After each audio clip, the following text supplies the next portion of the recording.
প্রয়োজনীয় কিছু কথা বলবো। আসসালামু আলাইকুম সবাইকে, আশা করি মন দিয়ে শুনবেন।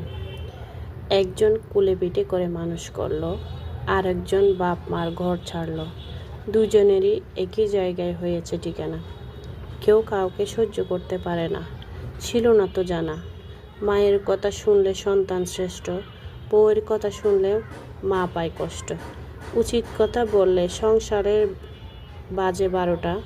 পুরুষ কি তাহলে অদৃশ্য দড়িতে গাদা? একটা গরু, তাই কি? যেদিকে টানে সেদিকে যেতে হয়। বউয়ের কথা শুনলে বউ পাগল, মায়ের কথা শুনলে মা পাগল। আসলে পুরুষ যাবে কোন দিকে, সেটাই আপনারা বলুন। আশা করি আমার টপিকটা আপনাদের ভালো লাগলে লাইক কমেন্ট শেয়ার করে আমার পাশে থাকবেন। আপনাদের একটা শেয়ার আমাকে আরও নতুন কিছু তৈরি করতে অনুপ্রেরণা জাগায়। তাই আমি চেষ্টা করলাম কিছু প্রয়োজনীয় কথা বলতে। আসসালামু আলাইকুম সবাইকে।